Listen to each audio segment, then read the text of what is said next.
నమస్కారం. ఓటెన్ TV news కి స్వాగతం. కూటమి ప్రభుత్వ సంవత్సర పాలనలో ఇచ్చిన హామీలు ఏది అమలు చేయలేదు. గతంలో పవన్ కళ్యాణ్ గారు తమ ప్రభుత్వం వచ్చాక మహిళలు స్వేచ్ఛగా తిరిగేలా చేస్తామన్నారు. కూటమి పాలనలో మహిళలపై ప్రతిరోజు మహిళల అత్యాచారాలు, అఘాయిత్యాలు, హత్యలు జరుగుతున్నా, మహిళలు మిస్సింగ్ అవుతున్నా వాటిపై చర్యలు లేవు. వాటిని నియంత్రించడంలో కూటమి ప్రభుత్వం విఫలమైంది. 70 ఏళ్ల వయసున్న కోమినేని శ్రీనివాస్ గారిని అక్రమ అరెస్ట్ చేశారు.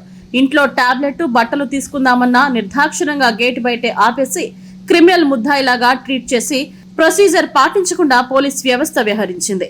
సాక్షి మీడియా భయపడుతోందని, వైఎస్ఆర్సీపీ శ్రేణులు భయపడుతున్నారని కూటమి నేతలు అనుకుంటున్నారు.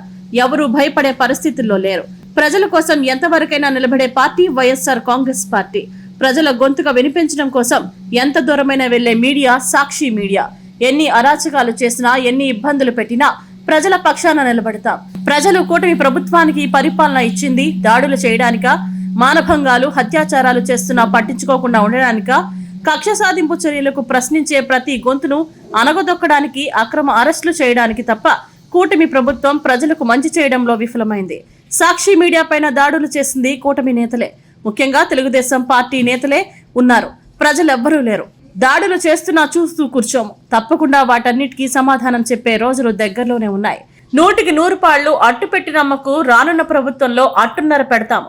దానికి కూటమి నేతలు సిద్ధంగా ఉండాలి. కూటమి ప్రభుత్వం హామీలు అమలు చేయకపోతే వైఎస్ఆర్ కాంగ్రెస్ పార్టీ మిమ్మల్ని ఒత్తిడి చేస్తూనే ఉంటుంది. ఇచ్చిన హామీలు అమలు చేయకపోతే ప్రజా కోర్టులో అందరినీ దోషులుగా నిలబెడతాం. కొమ్మినేని శ్రీనివాస్ గారిని కావచ్చు, ధనుంజయ రెడ్డిని గారి కావచ్చు, ఓఎస్డీ గారిని కావచ్చు, అందరినీ అరెస్ట్ చేశామని సంబరాలు పడతాం. తప్పకుండా మళ్ళీ ఇవన్నీ రిపీట్ అవుతాయి. ఇటువంటి దుష్ట కార్యక్రమాలను కూటమి ప్రభుత్వం ఆపాలి. రాంబరపాడు రింగు వద్ద గల కే హోటల్ నందు మంగళవారం నాడు ఎన్టీఆర్ జిల్లా వైఎస్ఆర్ కాంగ్రెస్ పార్టీ ఆధ్వర్యంలో విలేకరుల సమావేశం నిర్వహించారు. ఈ సమావేశంలో మాజీ మంత్రి వర్యులు, పశ్చిమ వైసీపీ ఇన్ఛార్జ్ వెల్లంపల్లి శ్రీనివాసరావు, ఎన్టీఆర్ జిల్లా వైసీపీ అధ్యక్షులు Devineni Avinash, central YCP incharge Malladi Vishnu, Nandigama YCP incharge Mondithoka Jaganmohan Rao, నగర mayor Rayana Bhagyalakshmi, Tiruvuru YCP incharge Nallagatla Swamidas, Jaggayyapeta YCP incharge Thanneeru Nageswara Rao తదితరులు పాల్గొన్నారు. ఏది కూడా హామీలు అమలు చేయట్లేదు. ఈరోజు గతంలో పవన్ కళ్యాణ్ గారు మహిళల గురించి చెప్పారు. ఏం చెప్పారు? మా ప్రభుత్వం వచ్చాక మహిళలు మీకు స్వేచ్ఛగా తిరగనిస్తామని చెప్పనేది. ప్రతిరోజు మహిళల మీద అత్యాచారాలు కావచ్చు, మహిళల్ని చంపేయడం కావచ్చు, మహిళలు మిస్సింగ్ కావచ్చు, ఇన్ని జరుగుతున్నా కానీ ఈ కూటమి ప్రభుత్వం కానీ, హోమ్ మినిస్టర్ కానీ వాటి మీద యాక్షన్ తీసుకుంటున్నారా? మహిళలు సుమారు ఎంతమంది ఆత్మహత్య చేసుకుని ఉంటారు, ఎంతమందిని చంపేసి ఉంటారు, మహిళలు ఎంతమంది మిస్ అయిపోయి ఉంటారు? కనీసం మహిళల మీద వాటి మీద మాట్లాడిన హోమ్ మినిస్టర్ గారు విజయమ్మ గారి గురించి, భారతమ్మ గారి గురించి ఏం మాట్లాడుతున్నారండి? ఒక మహిళా హోమ్ మినిస్టర్ అయ్యండి ఏం మాట్లాడుతున్నారు? వాటి మీద చర్యలు ఉండవు. మాట్లాడిన వాటికి కొమ్మినేని శ్రీనివాస్ గారు 70 ఏళ్ల వయసున్న సీనియర్ జర్నలిస్ట్ ని ఏ విధంగా నిన్న తీసుకొచ్చారో మీరు చూశారు.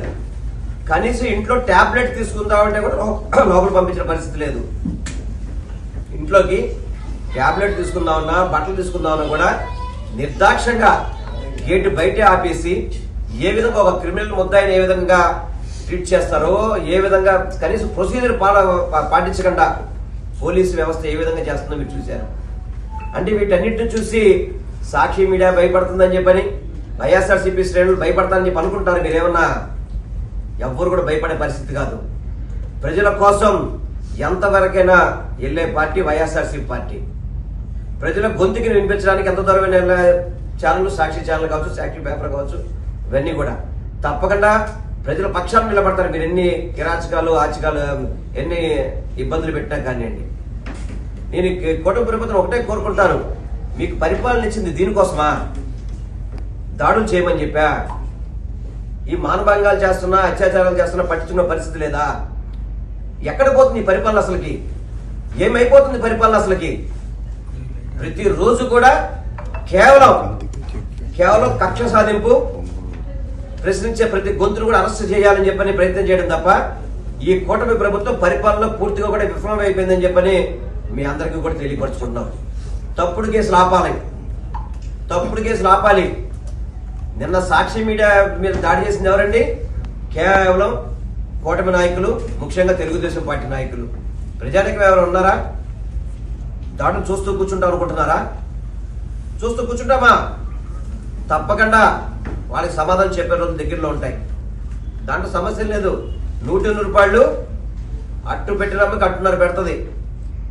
నెక్స్ట్ ప్రభుత్వంలో చూసుకోమని చెప్పండి.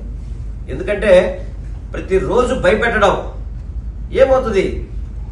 తప్పుడు కేసులు పెట్టి అన్నాళ్ళు మీరు జీవనం సాగిస్తారు. ఎన్ని రోజులు పరిపాలన సాగిస్తారు తప్పుడు కేసులు పెట్టి? దీనికి ఎవరు కూడా భయపడే పరిస్థితి లేదు. స్వేచ్ఛగా మీరు ఇచ్చిన హామీలు అమలు చేయకపోతే వైఎస్ఆర్సీపీ పార్టీ మీ మీద ఒత్తిడి చేస్తూనే ఉంటుంది. అమలు చేసేంత వరకు కూడా, అమలు చేయకపోతే ప్రజా కోర్టులో మిమ్మల్ని దోషులుగా మేమందరం కూడా నిలబెడతాం గ్యారంటీగా. ఎటువంటి సమస్య లేదు. కొమ్మినేని శ్రీనివాస్ గారు కావచ్చు, మీరు ధనంజయ రెడ్డి గారు కావచ్చు, ఓఎస్డీ గారు కావచ్చు, అందరినీ అరెస్ట్ చేశారని చెప్పి సంబరాలు పడతారేమో. మళ్ళీ ఇవన్నీ కూడా రిపీట్ అయ్యే పరిస్థితులు ఉంటాయి. తప్పనిసరిగా రిపీట్ అవుతుంది. ఎందుకంటే మీరు మీరు చేసిన తప్పులన్నీ కూడా ప్రజా కోర్టులో పెడతాం. మిమ్మల్ని అందరూ కూడా ప్రజల ముందు ముద్దాయిగా నిలబెడతాం. దోషులుగా కూడా మిమ్మల్ని అందరినీ నిరూపిస్తామని చెప్పి తెలియపరుచుకుంటూ ఇటువంటి దుష్ట కార్యక్రమాలు ఆపాలని చెప్పని నేను కూటమి ప్రభుత్వానికి హెచ్చరిస్తున్నాను.